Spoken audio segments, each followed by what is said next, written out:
Selamat pagi, selamat siang, dan selamat malam dimanapun Anda berada. Pada kali ini kita akan membahas mengenai materi selanjutnya setelah KDPPLK ya. Nah, hari ini kita membahas mengenai penyajian, laporan keuangan, dan laporan posisi keuangan dari PSAK 01. Baik, sebelum kita mulai, mari kita berdoa menurut keyakinan agama kita masing-masing. Semoga apa yang kita peroleh hari ini, yang Anda pelajari, dapat bermanfaat di masa depan. Berdoa disalahkan.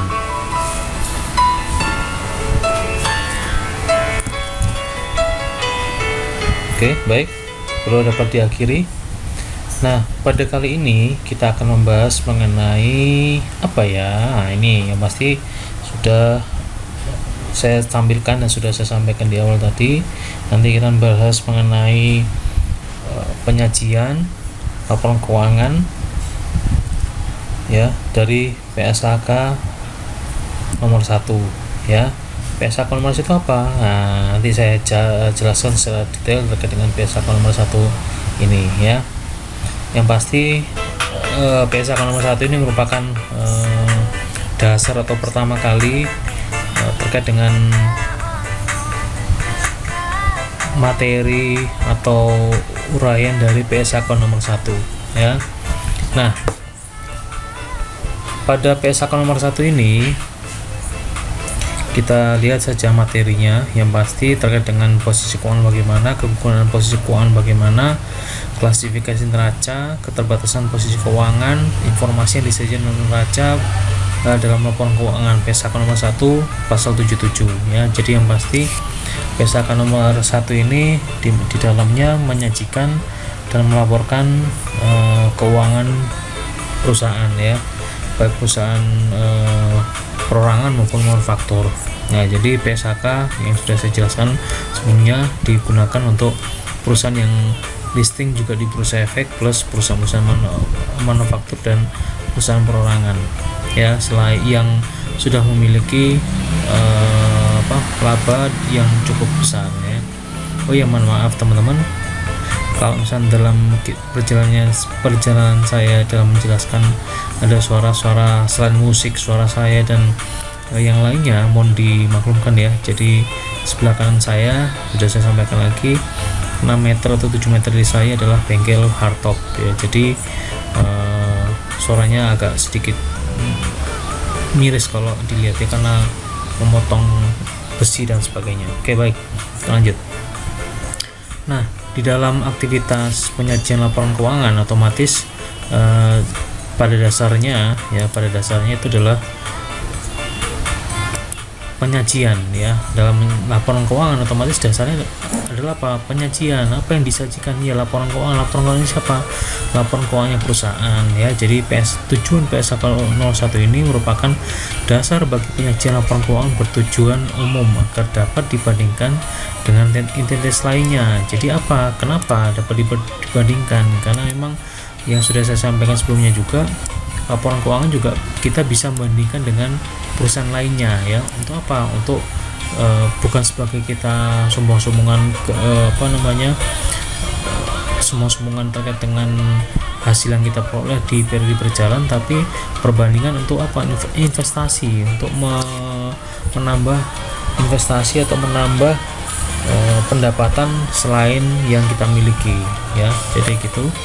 Setelah itu juga terkait dengan penyajian laporan keuangan yang sebagai pengguna atau stakeholder, kan ada beberapa ya.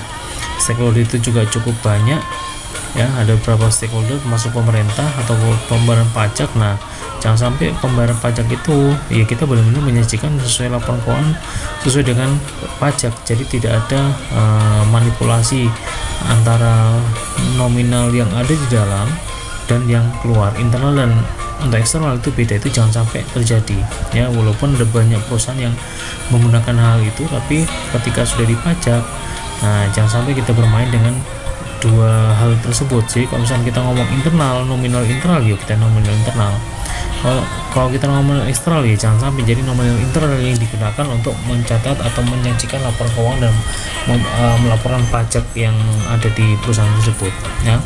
Nah, tanggung jawab tanggung jawab, siapa yang bertanggung jawab atas laporan keuangan tersebut ya. Yang pasti yang bertanggung jawab adalah manajemen entitas bertanggung jawab atas penyusunan penyajian laporan keuangan entitas. Jadi yang pasti diserahkan sepenuhnya kepada manajemen perusahaan tersebut. Ada apa-apa ya manajemen, karena kita sebagai seorang auditor hanya memeriksa laporan keuangan yang sudah tersaji, dan kita memeriksa kebenaran dari apa yang disampaikan oleh mereka kepada laporan keuangan ya, yang ada baik dari arus kas maupun neraca, konsolidasi dan sebagainya ya. Nah, karakteristik laporan keuangan apa saja? Penyajian yang wajar dan kepatuhan terhadap laporan keuangan. Jadi ketika kita menyajikan laporan keuangan yang laporan keuangan, dipastikan laporan keuangan tersebut itu disajikan secara wajar. Wajar bagaimana? Ya berarti disesuaikan kondisi yang sebenarnya di sana, tidak mengada-ngada, tidak ada double book ya, DB atau double book ya, jangan sampai ya. Nah itu deh. Jadi kita bisa melihat apakah perusahaan tersebut mematuhi ketika melaporkan laporan keuangan, ketika mereka mencatat, menyajikan, mengungkap laporan keuangan, sesuaikah dengan PSAK nomor 1 atau tidak. Nah itu dipastikan kebenarannya ya. Jadi kita sebagai seorang auditor memastikan kebenaran dari penyajian terhadap standar atas keuangan atau PSAK nomor 1 tersebut ya. Jadi dan juga karakteristik laporan keuangan yang pasti adanya kelangsungan usaha, di mana perusahaan tersebut ya mengelola keuangan atau mengelola perusahaan benar-benar berlangsung secara baik dan istilahnya dapat membantu kelangsungan atau kelancaran hidupnya mereka ya. Jadi kesesuaian dengan PSHK, bisa kelangsungan usaha terkait dengan aktivitas perusahaan itu ya dinilai dari kelangsungan usaha mereka sendiri ya. Setelah itu dasar akrual, jadi pencatatan keuangannya itu mereka berbasis akrual, di mana pencatatan dilakukan secara terjadi. Nah setelah itu penyajian materialitas ya, jadi mana penyajian secara terpisah untuk kelompok sejenis yang material.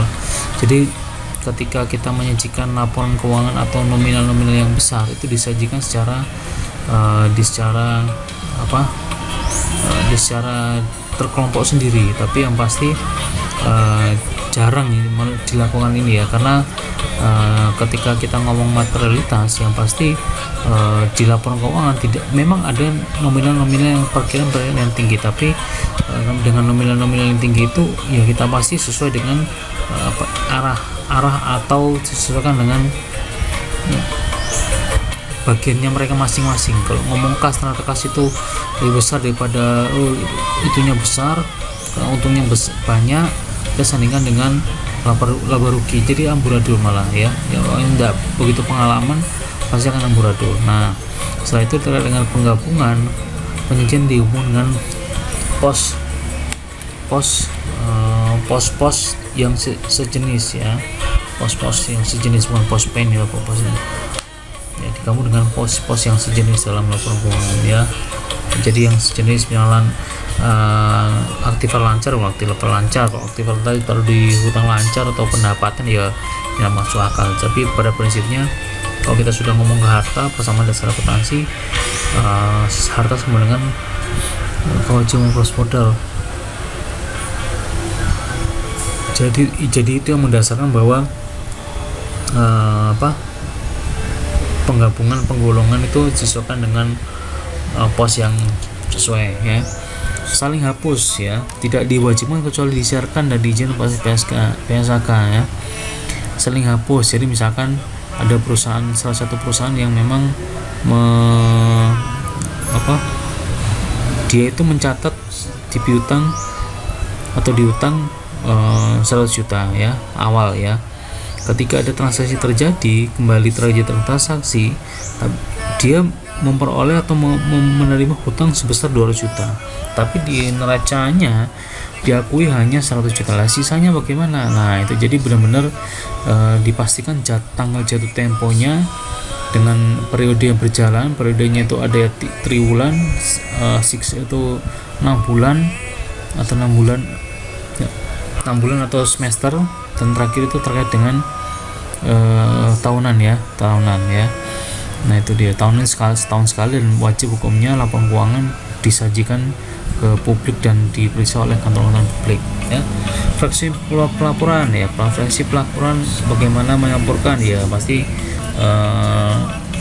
tidak berubah-ubah. Kalau setahun di Desember terus kita jangka waktu untuk kita melakukan audit menggunakan kantor publik itu 3 bulan, berarti bulan Maret sudah tersajikan ya.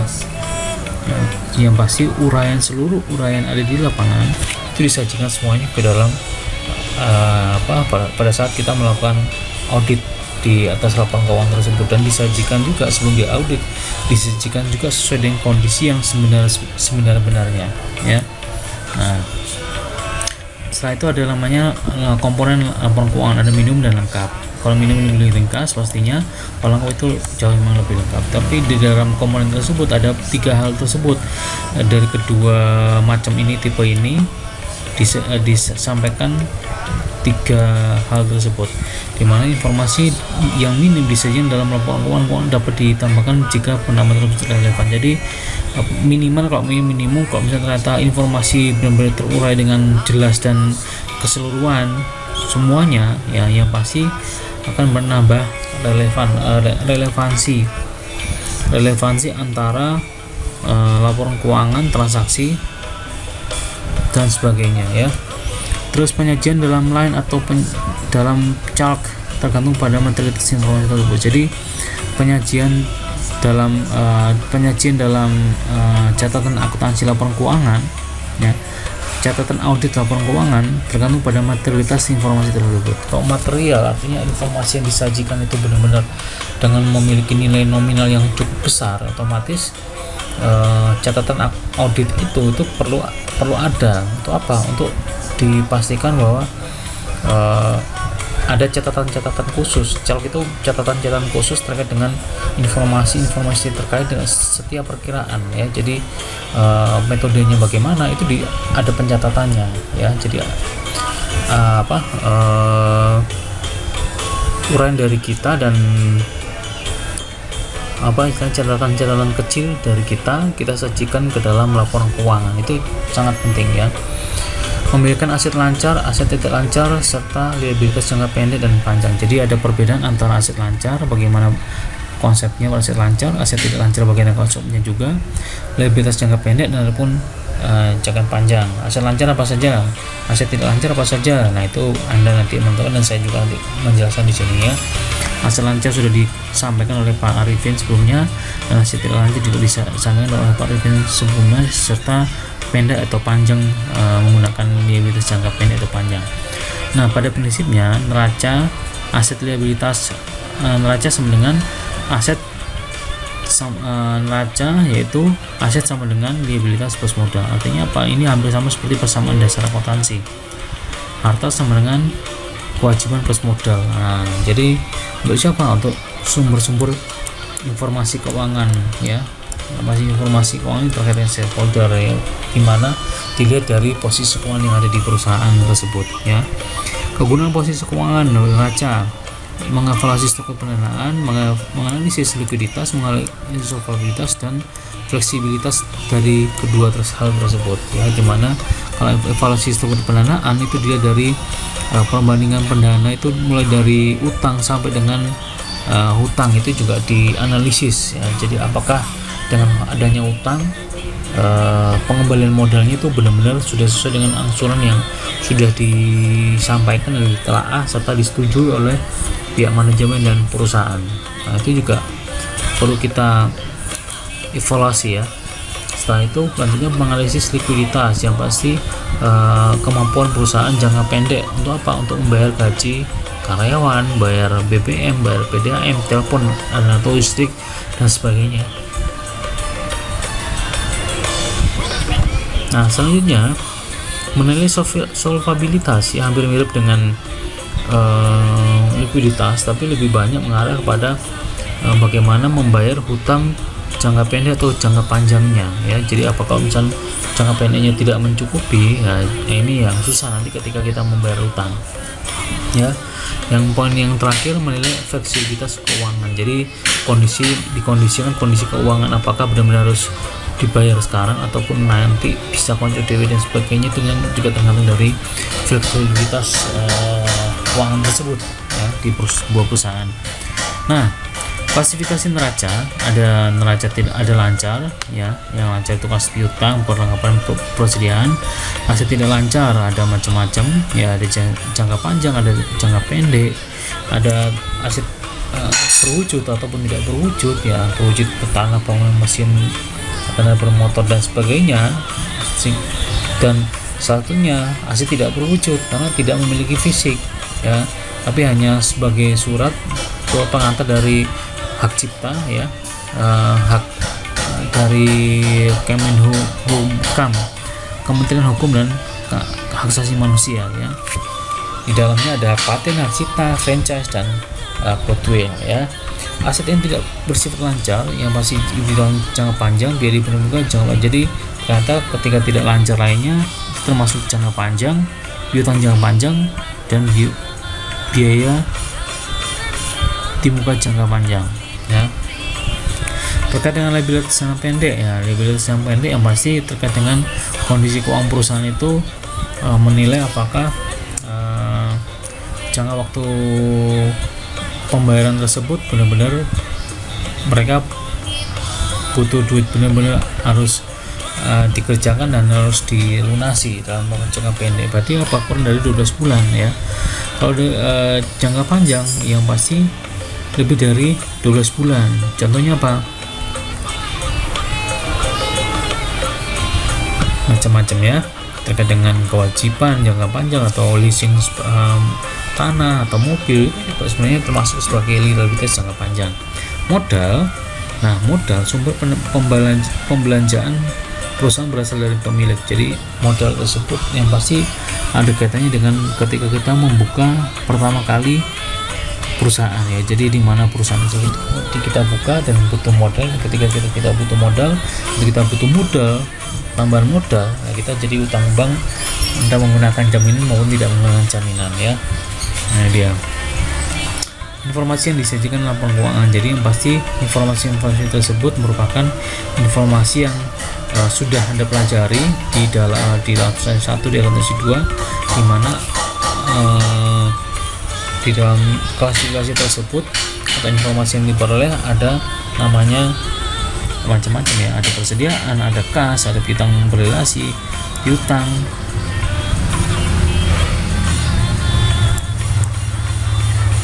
barang di dagangan, produksi, bahan baku dan sebagainya, provisi dan cadangan ya.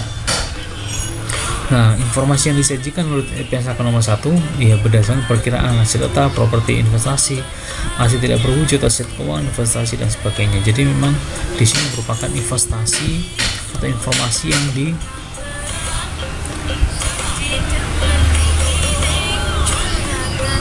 yang disajikan oleh PSAK nomor 1 ya. Jadi PSAK nomor 1 itu informasi yang disajikan ada berbagai item ini, sehingga apa yang disajikan benar-benar sudah sesuai dengan standar akuntansi keuangan, sesuai dengan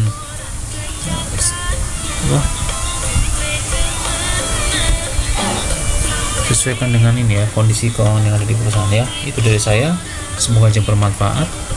Terima kasih. Untuk challenge-nya itu Anda lihat di lembar kerja, tidak ada lembar kerja tapi di situ sudah tertulis bahwa challenge-nya terkait dengan penyajian, pendekatan dan sebagainya. Terima kasih, sampai ketemu di lain kesempatan.